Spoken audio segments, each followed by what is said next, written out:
So I thought I would give you our first impressions of Mexico, and I will do separate videos that deep dive into things like how we got around in Mexico, our hotels, grocery shopping. I shared some of that with you, the Cancun airport.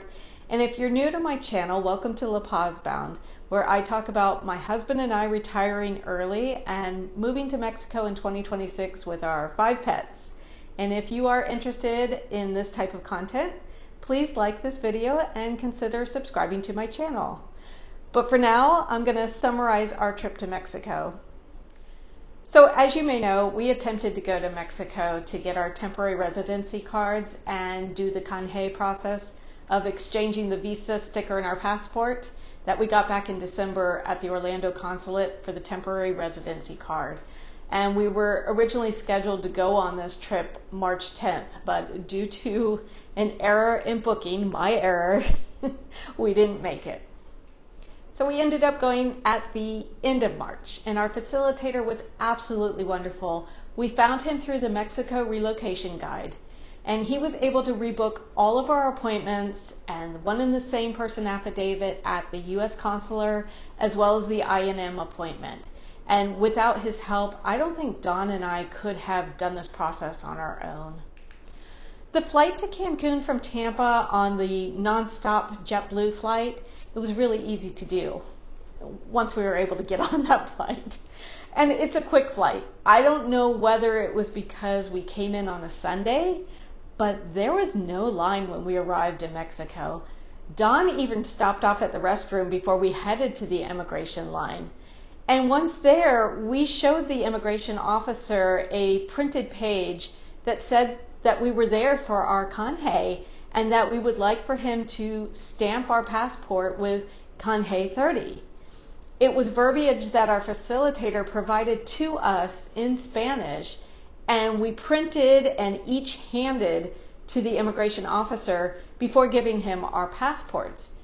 And the agent did exactly as was written on that paper. He stamped us right through with Canje 30. We then notified our facilitator via WhatsApp that we were in Mexico and got through immigration. And he completed our FMM. And I don't think we ever saw that paperwork. And to my understanding, unless you are currently a resident or a citizen, everyone has to complete an FMM. They used to hand it out in a form. The flight attendants would hand it out before you land. That's not done anymore to my understanding. And correct me if I'm wrong in the comments, please. So we got through immigration at Terminal 4. That's where we landed. We got outside. We headed to our shuttle, which took us to our hotel. And it was a very easy process. Again, I don't know if it was because it was a Sunday or we just timed it right. So let's talk first impressions. Let's start with the Mexican people, who are so incredibly friendly and helpful, both inside the hotel zone and outside the zone. So take, for instance, our bus ride from Playa del Carmen to Cancun. There was a woman sitting one row ahead of us, and Don and I seemed to be the only non-Mexicans on the bus ride. So as we were getting off of the bus in Cancun, she turned to me and she said in English, "Be careful of this step." And she pointed to the steep step at the bottom of the bus. I was really incredibly touched with how considerate she was of my safety so that I wouldn't trip and fall down that step. Even when people were trying to hustle us in Isla Mujeres, they were still nice about it. The I&M office in Cancun, it's not located in the hotel zone. The U.S. consular is, but not the I&M. So when Don and I were done for the day at the I&M, we headed to lunch within walking distance. And unfortunately, I had one of my vertigo spells at lunch. And although they only last a minute or so, when the waitress came over to our table, she could tell that something just wasn't right. Something was wrong. She didn't speak English, but wanted to make sure that I was okay. And throughout the whole week in Mexico, we saw this kindness from Mexicans. At the end of our I&M visit, We were hugging and joking with our facilitator, and we just had a lovely experience with the people. Also, anytime we mentioned our residencia temporal to people, to Mexican people, they were very kind and very supportive and saying, welcome to Mexico. When are you moving here? Where will you live? And here's where I'm from, and here's the areas to consider. Okay, let's talk mattresses and towels. So Don and I have come across Facebook posts on some of these Mexico relocation type forums of people stating that you should bring bedding and towels with you when you move to Mexico because the towels aren't as nice and the mattresses are firm and the furniture is hard. Don and I stayed at 3 hotels. We can confirm that mattresses are definitely different than those in the United States. So I like a firm mattress and Don likes a soft mattress. So I slept pretty well on the mattresses in Mexico, but Don woke up in pain almost every morning. We had a softer mattress in Playa del Carmen, so he was able to get some sleep that night. But yes, the mattresses, they're definitely firmer. And sometimes a king bed is nothing more than 2 twin beds just mushed together. And that was the case in Isla Mujeres. So now Don and I both agree with the towels. We loved them. They were old school towels that were a lot rougher than what you find on the markets in the US today. They were 100% cotton and they absorb really well. They weren't these super plush towels that feel slick to us. We like the old school towels. Okay, what about the food? So I'm going to do a deep dive into everything that we ate. And as you would expect in the more touristy parts of Mexico, the food was geared towards foreigners. Take my shrimp pasta that I had in Isla Mujeres. It was just okay, but it wasn't a traditional Mexican dish. But it was towards the end of our trip and I was feeling pasta that day. To find the more traditional dishes, we had to get out of the touristy parts, and we really only did that when we went to lunch down the street from the I&M. We did have one really special meal, which I'll vlog about, where we had Wagyu that just melted in our mouths. The food at our hotel in Cancun, that was actually really tasty. And we have thoughts about each of the hotels that we stayed at, but we did enjoy the food at our Cancun hotel. The churro type French toast in the mornings with my fruit was really good.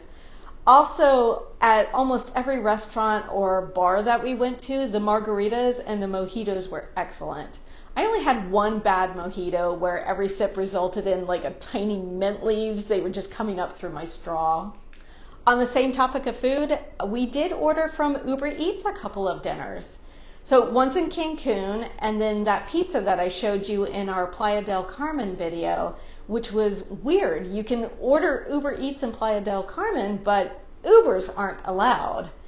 In Cancun, we ordered from a healthier restaurant that had bowls and sandwiches and soups.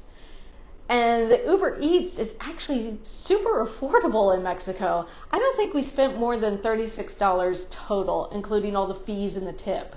And it's at least half the price of what we would spend in the United States.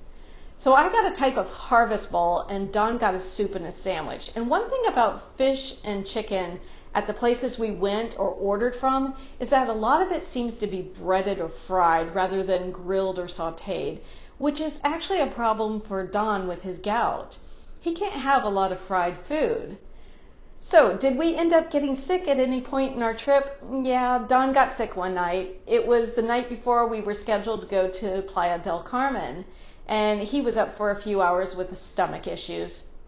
We don't know if it was necessarily the food, but he did get sick. I didn't get sick once. Okay, so let's talk about the water. No, you can't drink the water in Mexico. It's just not safe. It's not filtered. Outside restaurants, we saw big jugs of water being brought in and empty jugs being brought out. We drank bottled water throughout our trip, except for when I brushed my teeth. I wasn't actually even thinking about it when I brushed my teeth. I normally just spit out everything. I don't swallow the water when I brush my teeth. I never had a problem, never got sick brushing my teeth with the tap water at any of the hotels that we stayed at. Okay, so speaking of water, let's talk about toilets. So the toilets in the hotels, we were able to flush toilet paper, but the suction for any of the toilets, like in the hotels and the restaurants, wasn't great. There were two places in which I did not flush toilet paper after going to the bathroom, and that was at the I&M, where I would throw my used toilet paper into the garbage, and at the dentist in Playa del Carmen. The toilet was at the very end of the hall at the dentist, and it was elevated, sort of like how you see an elevated toilet in a basement. And I didn't flush toilet paper there either.